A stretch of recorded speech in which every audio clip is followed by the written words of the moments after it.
살아계신 하나님 말씀은 마태복음 5장 7절 말씀입니다. 함께 읽으시겠습니다. 긍휼히 여기는 자는 복이 있나니 그들이 긍휼히 여김을 받을 것이니요. 예수님의 산상수훈에서 팔복에 관한 말씀 중 5번째 복입니다.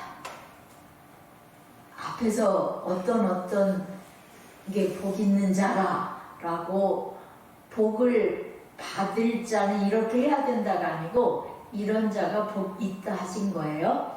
네, 심령이 가난한 자가 복이 있다고 하셨어요. 일단 가난한 자요. 그리고 애통하는 자가 복이 있다. 슬프고 울고 통곡하는 자들이 복이 있다고 하시는 거예요. 나의 상태, 나의 의롭지 못함, 그 이 세상이 악함, 의롭지 못함 때문에 울고 통곡하고 애통하는 자들, 그리고 온유한 자가 복이 있다고 하셨어요.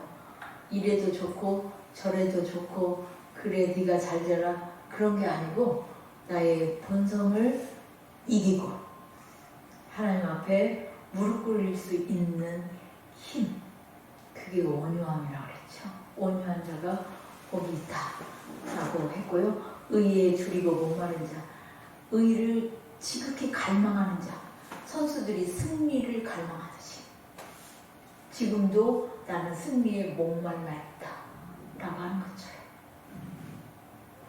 의를 갖고 온 자가 그래서 더 많이 주님의 예수 그리스도는 우리의 의예요. 예수 그리스도를 갈망하는 거죠. 주님을 맛본 자가. 오늘은 긍휼히 여기는 자가 복이 있다. 긍휼히 여기는 자는 복이 있나니 그들이 긍휼히 여김을 받을 것이며 라고 예수님께서 말씀하십니다. 긍휼히 여기다 라는 헬라어 엘레모는 불쌍히 여기다, 자비를 베풀다입니다. 불쌍히 여기다는 감정처럼 보이죠. 아, 너무 불쌍하다. 그래서 드라마를 보면서도 눈물을 흘리는 사람들, 영화 보면서도 눈물을 흘리는 사람들, 그게 긍휼히 여기다예요. 자비를 베풀다에 더 가깝습니다.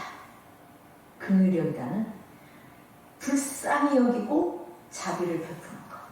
창자가 끊어질 듯한 고통을 느낄 정도로 깊은 연민을 갖다라는 의미입니다. 이것은 하나님의 성품입니다. 시편 103편 8절에서 이렇게 말씀합니다. 함께 읽으시겠습니다. 여호와는 긍휼이 많으시고 은혜로우시며 노하기를 더디하시고 인자하심이 풍부하시도다. 자, 뭐가 많으시고 긍휼이 많으시고 은혜로우시고. 이어서 그 뒤에 13절에 보시면 함께 읽으시겠습니다. 아버지가 자식을 긍휼히 여김같이 여호와께서는 자기를 경외하는 자를 긍휼히 여기시나니. 아비가 자식을 긍휼히 여김같이 여호와께서는 자기를 경외하는 자를 긍휼히 여기신다. 부모는 자식의 아픔이 그대로 느껴져요. 어떤 경우에는 아들보다 부모가 더 마음 아파할 때도 있습니다. 정말 그렇게 살지 않았으면 좋겠는데 멋대로 살아가며 방탕하고 아니면 말씀을 지키지 않고 예의하면서 멋대로 살아가는 자식을 보면서도 마음이 아프고 정말 불쌍히 여겨요. 미워하는 것 같지만 미움보다는 훨씬 더 긍휼히 여기는 마음이 부모에게는 훨씬 더 커요. 하나님께서는 주의 영광을 보여달라고 하는 모세에게 이렇게 말씀하십니다. 출애굽기 33장 19절입니다. 함께 읽으시겠습니다. 여호와께서 이르시되 내가 내 모든 선한 것을 네 앞으로 지나가게 하고 여호와의 이름을 네 앞에 선포하리라. 나는 은혜 베풀 자에게 은혜를 베풀고 긍휼히 여길 자에게 긍휼을 베푸는. 하나님은 자신을 보기를 원하는 사람에게 자신을 어떤 분으로 표현하세요? 은혜 베풀고 긍휼 베푸는 분. 하나님 보여주세요. 보기를 원합니다. 그랬을 때 하나님께서 자신을 나타내 보여주시는 방법이 나는 은혜 베풀고 긍휼 베푸는 자라고 말씀하시는 거예요. 그런 분이시라고요.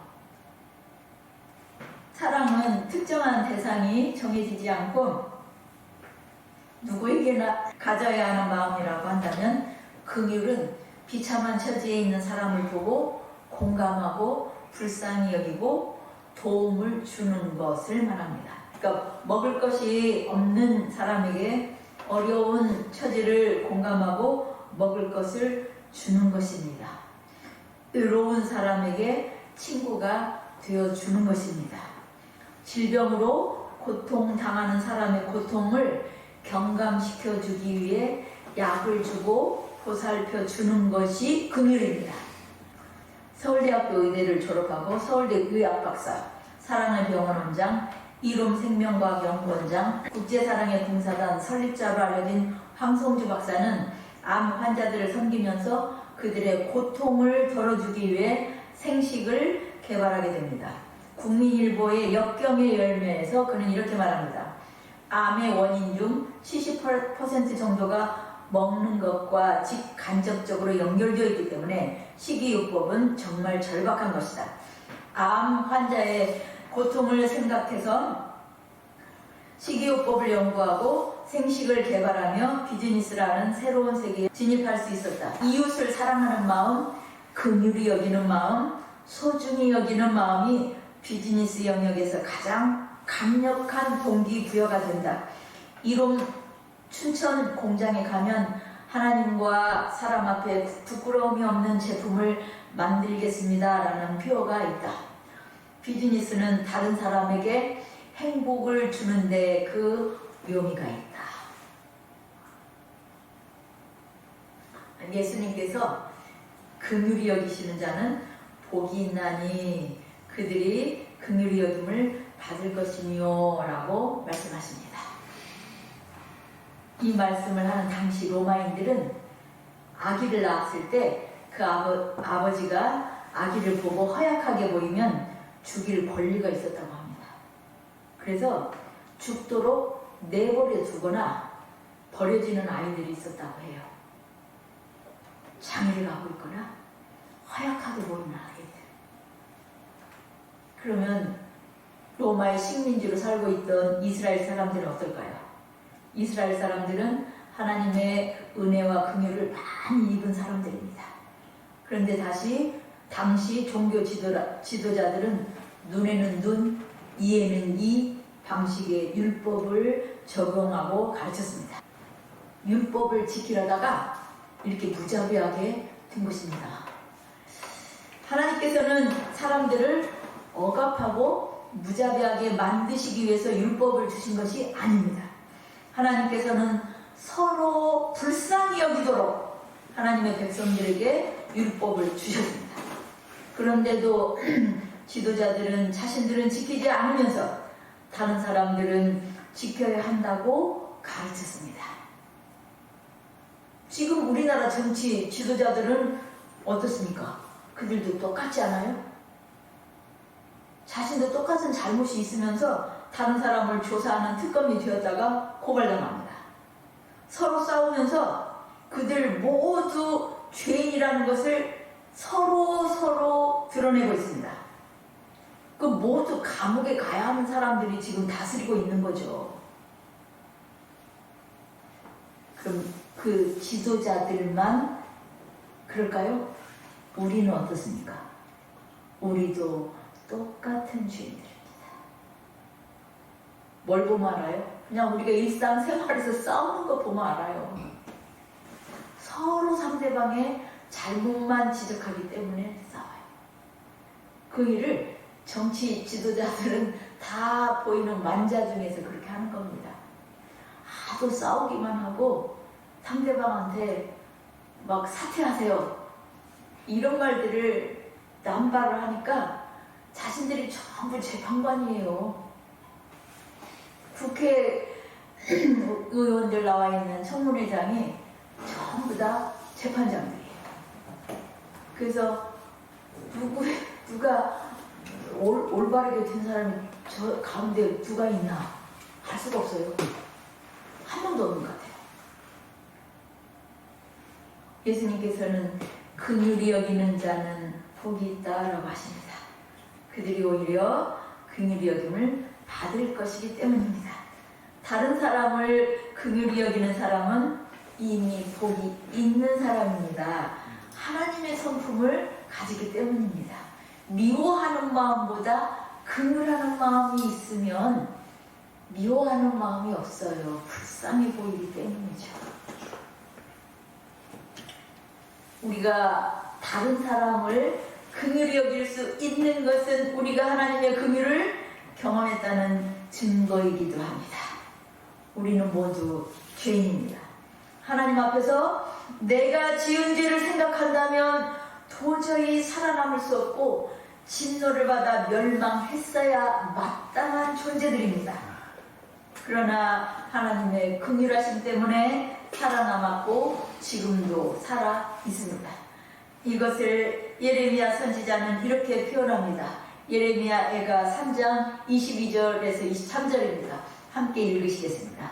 여호와의 인자와 긍휼이 무궁하심으로 우리가 진멸되지 아니함이니이다. 이것들이 아침마다 새로우니 주의 성실하심이 크시도소이다. 무엇 때문에 우리가 진멸되지 않고 살아남았다고요? 여호와의 인자와 긍휼이 무궁하심으로. 몇 년 가다가 바닥나면 안 돼요. 무궁하심으로 우리가 진멸되지 않고 살아남아 있습니다. 하나님께서는 아침마다 새롭게 인자와 긍휼을 우리에게 베푸십니다. 그래서 우리는 오늘도 살아있고 이 아침에도 주님을 경배합니다. 바리새인들이 제자들에게 계속 예수님을 비난했습니다. 왜 너희 선생은 세리와 죄인들과 함께 잡수시냐? 예수께서 들으시고 대답하십니다. 너희는 가서 내가 긍휼을 원하고 제사를 원하지 아니하노라 하신 뜻이 무엇인지 배워라. 나는 의인을 부르러 온 것이 아니요 죄인을 부르러 왔노라. 예수님께서는 이제 긍휼을 베푸심으로 제자들에게 긍휼이 무엇인지 가르치십니다. 마가복음 1장 40절에서 42절 말씀입니다. 함께 읽으시겠습니다. 한 나병 환자가 예수께 와서 꿇어 엎드려 간구하여 이르되 원하시면 저를 깨끗하게 하실 수 있나이다. 예수께서 불쌍히 여기사 손을 내밀어 그에게 대시며 이르시되 내가 원하노니 깨끗함을 받으라 하시니 곧 나병이 그 사람에게서 떠나가고 깨끗하여 진지라. 율법대로 한다면 나병 환자는 다른 사람들과 거리를 두고 격리된 삶을 살아야 합니다. 이 환자는 얼마나 절박했는지 율법을 무시하고 예수님께 나와 꿇어 엎드렸습니다. 예수께서는 그를 불쌍히 여기셨습니다. 내가 원하노니 깨끗함을 받으라 말씀만 하셔도 그를 낫게 하실 수 있습니다. 그런데 손을 내밀어 그에게 대셨습니다. 사람들에게 가까이 다가가지도 못했던 그 사람은 얼마나 외로웠을까요? 주님은 그에게 손을 내밀어 대셨습니다. 사람다운 대접에 마음의 병이 먼저 치료되었을 것 같아요. 지난주 2박 3일 동안 목회자 수련회를 여수로 갔는데 첫째 날 기역자 교회로 유명한 김제 금산교회를 방문했고요. 다음 날 소록도에 갔습니다. 소록도 신성교회에 장로님이 한 분 계셨습니다. 7살 때 한센병에 걸려서 집을 나와 소록도에 오셨다고 했습니다. 장남이었던 자신이 한센병에 걸리자 아버지는 일찍 돌아가셨고 소록도에서 모든 세월을 다 보내신 분이었습니다. 그곳에 들어오신 후 할 일이 없어서 가족들의 구원을 위해서 계속 기도하셨다고 해요. 지금은 온 가족들이 모두 예수를 믿는다고 합니다. 그분을 따라서 들어갈 때 발 모양을 보니까 모양이 뭉툭해요.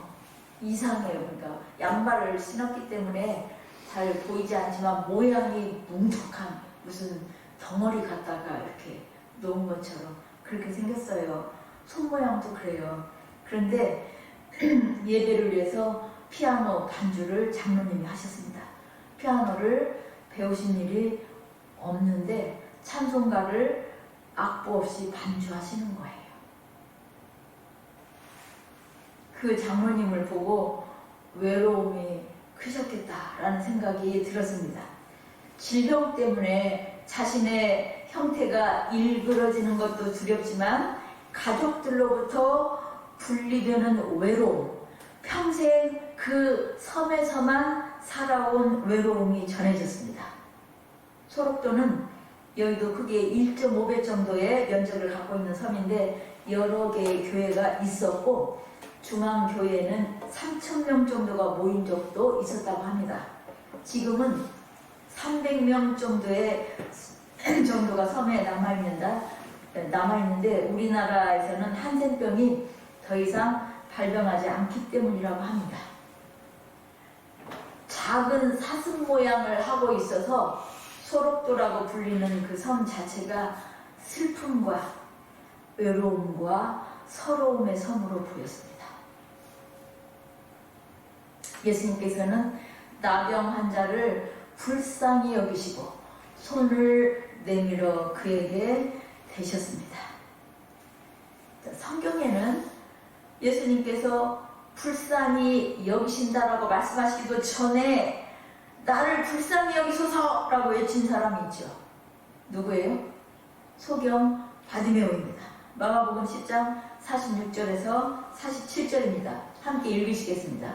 그들이 여리고에 이르렀더니 예수께서 제자들과 허다 무리와 함께 여리고에서 나가실 때에 거지 바디메오가 길가에 앉았다가 나사렛 예수시란 말을 듣고 소리질러 이르되 다윗의 자손 예수여 나를 불쌍히 여기소서 하거늘. 맹인 거지 바디메오는 나사렛 예수에 대한 소문을 듣고 믿음을 표현합니다. 다윗의 자손 예수여, 그리고 그분의 불쌍히 여김을 받아야 한다는 사실을 알았습니다. 나를 불쌍히 여기소서. 주님은 그에게 물으십니다. 내게 무엇 하여 주기를 원하느냐? 그는 선생님이여 보기를 원하나이다 대답합니다. 가라, 내 믿음이 너를 구원하였느니라 하십니다. 그는 예수님이 누구신지를 먼저 알고 믿었고 만나기를 원했고 먼저 외쳤습니다. 나를 불쌍히 여기소서. 그리고 예수님을 만나 눈이 떠졌습니다. 우리는 모두 주님을 만났고 긍휼히 여김을 받은 자들입니다. 예수님을 알죠. 마땅히 다른 사람을 불쌍히 여겨야 합니다. 그런데 긍휼히 여김을 받고도 긍휼히 여길 줄 모르는 자들을 향하여 주님께서 비유로 말씀을 하십니다. 천국은 그 종들과 결산하려 하던 어떤 임금과 같다. 결산할 때 1만 달란트 빚진 자를 데려왔는데 갚을 길이 없었습니다. 주인이 그 몸과 아내와 자식들과 그 소유를 다 팔아서 갚게 하라 그랬더니 종이 엎드려서 절하며 내게 참으소서 내가 갚으리이다 했습니다. 실제로 못 갚는 게 아니에요. 그 주인이 불쌍히 여겨서 도와주며 빚을 탕감해 주었습니다. 그 종이 나가서 100데나리온 빚진 동료 한 사람을 만났습니다. 그리고는 붙들어서 목을 붙잡고 빚을 갚으라고 합니다. 그 동료가 엎드려서 구합니다. 내게 참으소서 내가 갚으리이다. 그랬더니 그가 빚을 갚도록 옥에 가두었습니다. 그 동료들이 이것을 보고 딱하여 주인에게 그 일을 가서 알렸습니다. 주인이 그를 불러다가 말합니다. 내가 너를 불쌍히 여긴같이 너도 내 동료를 불쌍히 여김이 마땅하지 아니하냐. 나는 내가 탕감받은 것은 크게 생각하지 않습니다. 시간이 지나면 마땅한 거라고 생각합니다. 감사하지도 않습니다. 그러나 내가 남에게 베푼 것은 대단하게 생각합니다. 오랫동안 기억합니다. 잊지 않습니다. 인간이 원래 그래요. 그러니 그 안에서 무슨 긍휼이 나오겠어요? 무슨 긍휼이 있겠어요? 인간에게는 긍휼이 없습니다. 이 말은 은혜를 잘 모릅니다. 이기적이기 때문입니다. 내가 받는 자비와 긍휼은 마땅한 거가 되는 거예요. 그리고 내가 자비와 긍휼은 베푸는 거는 내가 특별해서 이 너한테 베풀어 준 거야. 이게 되는 거예요. 나의 의로.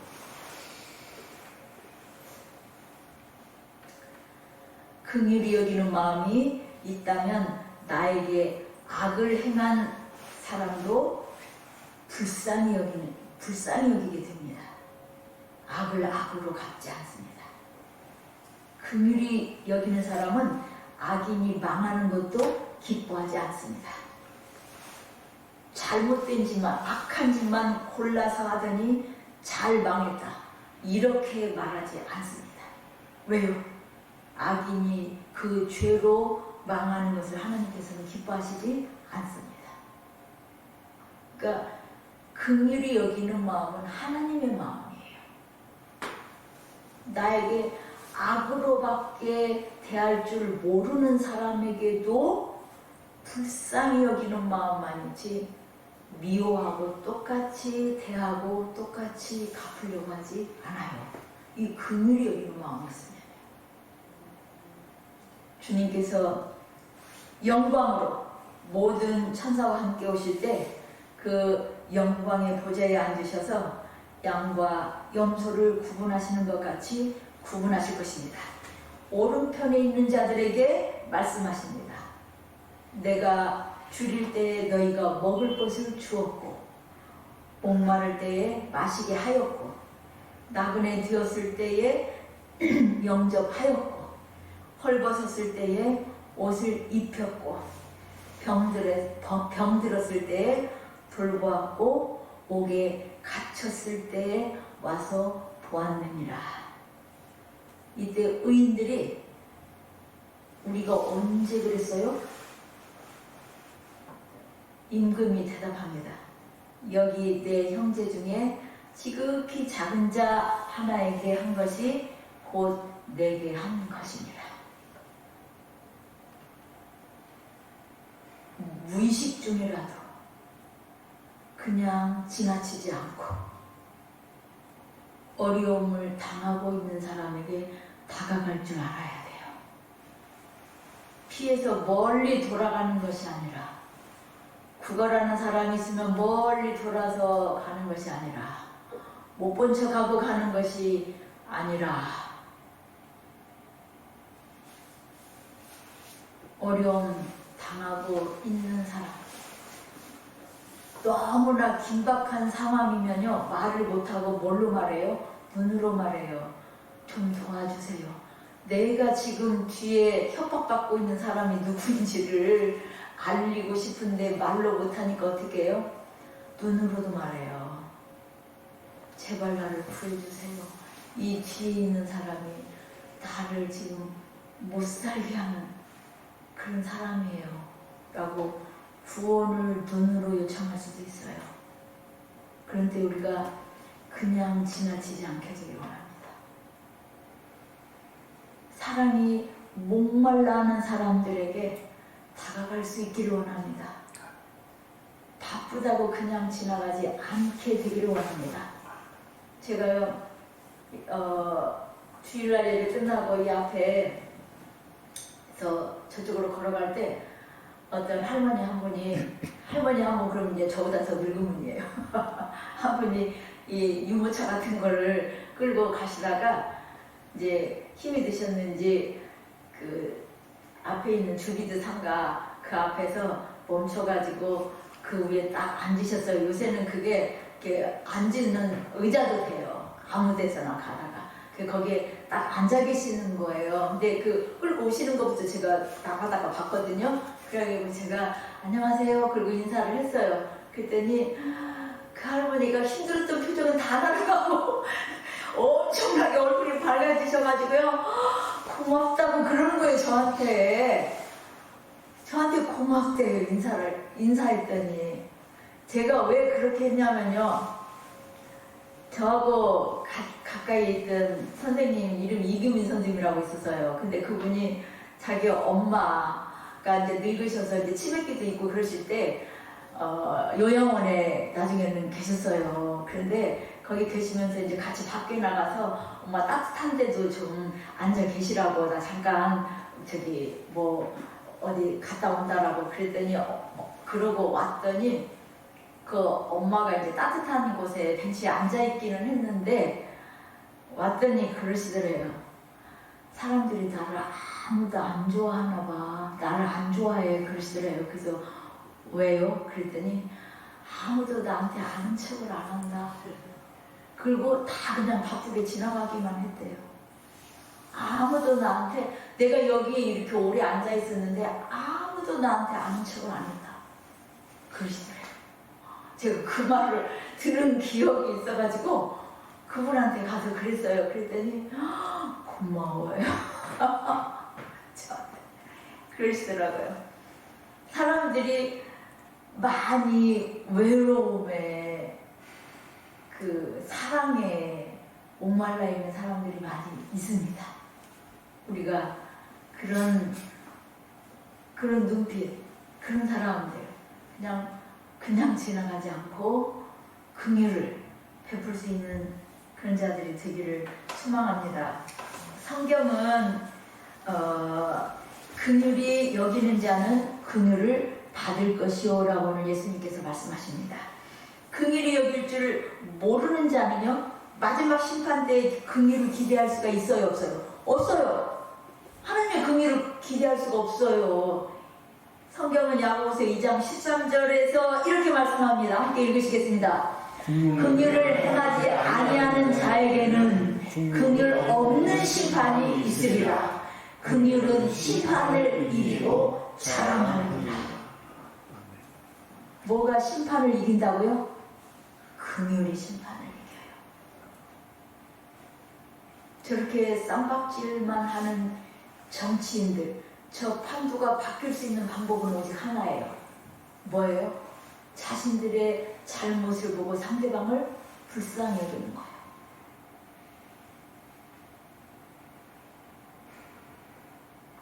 우리를 긍휼히 여기시는 주님을 찬양합니다.